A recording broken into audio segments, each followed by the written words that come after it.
Thanks for clicking on to the Thursday edition of Vogan's European Outlook. What a glorious day it is across the bulk of England and Wales anyway. Temperatures not a kick in the backside of 20 Celsius this afternoon thanks to southerly winds and sunshine. And obviously that sunshine is of early October strength now.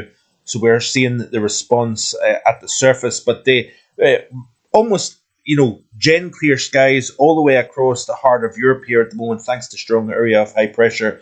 Very different story across parts of Iberia, down into the Canaries, for example. We've seen some flash flooding on Gran Canaria, for example, and it looks as if we are going to see an ongoing flood threat across many areas of Spain, Portugal, even in the northwestern portions of Africa. We've seen flooding in Morocco, for example, possibly into Algeria as well. So you can see the massive cloud cover associated with an area of low pressure that is descending southwards here across the southwest of Europe. But get yourself up into France, Low Countries, much of England and Wales now starting to see a little change moving in from the west.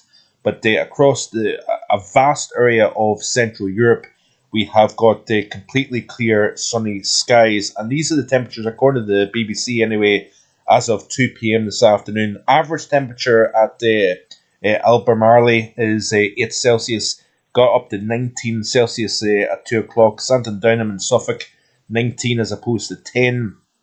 So very impressive mild conditions for early portions of March.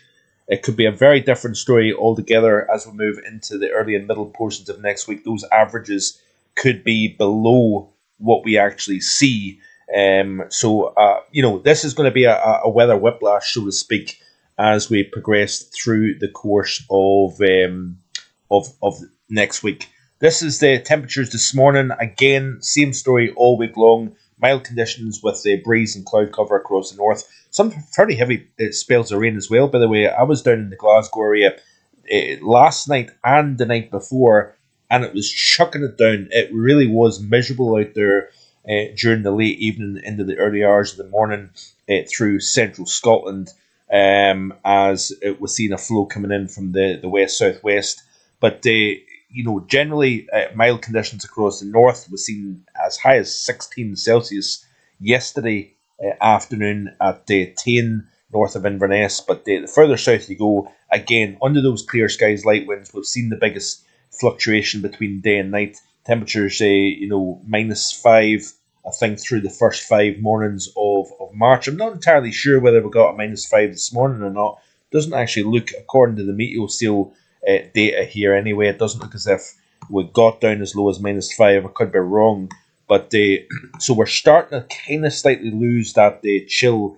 We're also going to start to lose the sunshine. You can see it in the visible satellite imagery that the clouds are now starting to drift in from the west, and that marks change that is going to essentially flip the pattern on its head as we progress through the upcoming weekend here. But I want to show you something here. This is off the ECMWF rain accumulations, and we have got a significant amount of rain still to come across Iberia in particular. We'll look at the overview chart first, and then we'll look at the rainfall totals, because it'll give you a better perspective of how things are panning out. This is the ECMWF, like I say. You can see here as we'll play through the course of the weekend, area of low pressure, 977 millibars. That's quite deep, moving towards the northwest of Iberia. And what we've got a flow coming around the western and southern flank of that low. Got a lot of moisture getting driven into Spain and Portugal. We've got some gusty winds. We've got gale force winds along the Portuguese coast, as well as across the northwest of Spain. And that area of low pressure becomes trapped beneath high pressure to the north and to the east.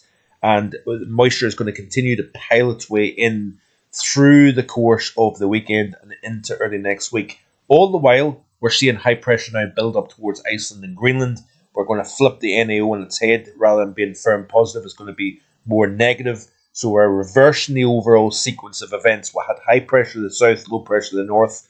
We're going to see that flipping on its head. And we're already in that process already of change. But it's as that high then scoots on up towards the northwest, we're going to start to see a northeasterly airflow dragging in something a lot colder across the UK as we progress through the course of next week here. Still a little bit of uncertainty with regards to the exact details, but it looks as if we have got with high pressure to build in the north, an east to northeasterly airflow that is going to pull in something a lot colder than what we've seen so far this March. But looking specifically in terms of the rainfall over the next several days, you can see here that the focal point becomes Spain and Portugal into the northwest of Africa. So Morocco, we're going to see more flash flooding as a consequence of this heavy precipitation moving in on the southern flank of that low. But rainfall totals are really mounting up here, and this is quite concerning, I think. But underneath that centre of high pressure, little to no rain across northern France, the Low Countries, Germany, Poland, southern portions of Sweden, for example, as well. Not a great deal of precipitation over the UK either, as you can see.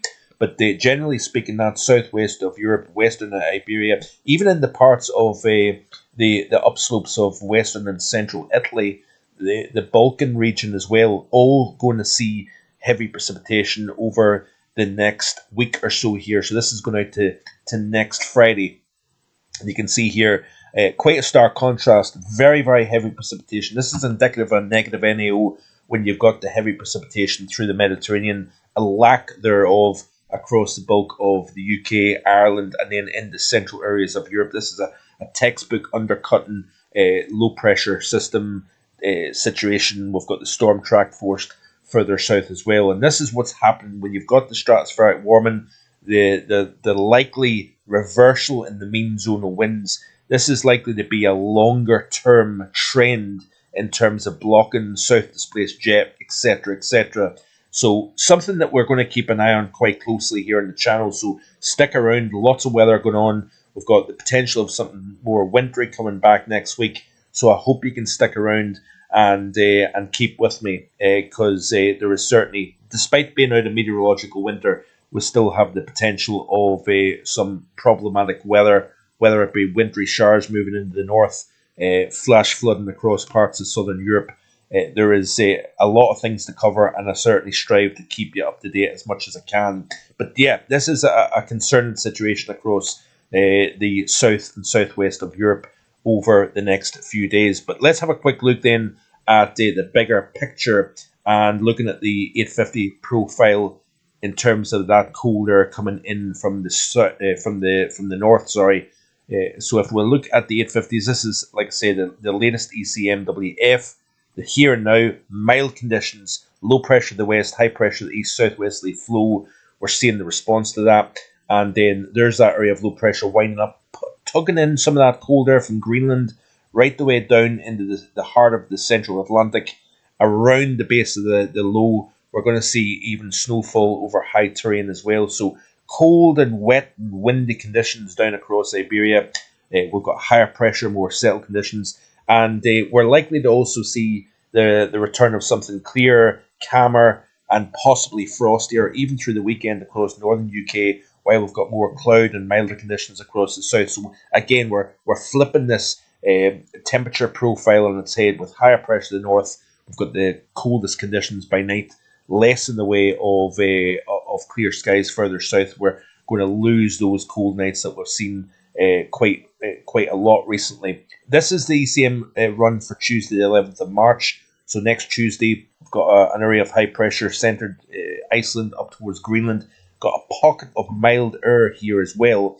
But as a consequence of driving this mild air northwards up into Greenland, you've got then the cold air coming southwards, both sides of that high. One piece over eastern North America, the other piece over western areas of Europe here. And it's how this cold air gets distributed southwards is going to be the question. That's going to be the details. But you can see here quite a chilly look towards the middle and second half of next week. A far cry to what we've got at the moment here. So this is Thursday of this week, and this is Thursday of next week. Very different outcome altogether. Exactly how cold, we're likely talking about possibly mid to low single figures for a maximum. Cold, frosty, sub-freezing nights, and the potential of something wintry in terms of sleet and snow here. But again, very, very far out. There's no point in speculating snow depths or snowfall or where it's going to see snow. It's just simply too far out to make that call. But nevertheless, an interesting evolution of the pattern and change coming as we go forward. We'll look at the polar vortex in the next video. We'll look at the Madden-Julian oscillation as well. We've got a big weekend coming up. I do have Saturday off, but this upcoming Sunday at 4 p.m. I will be doing a live stream. We're going to be talking about the extremes taking place around the world. We've got Alfred making a landfall in southern Queensland, Australia. We could see some record rainfall, very damaging winds in association with that as well. We've got the cold across the Middle East. We've got all the weather, tornadoes, severe weather across the United States to speak about. Lots going on, so keep it right here, and I'll see you next time with more. Bye for now.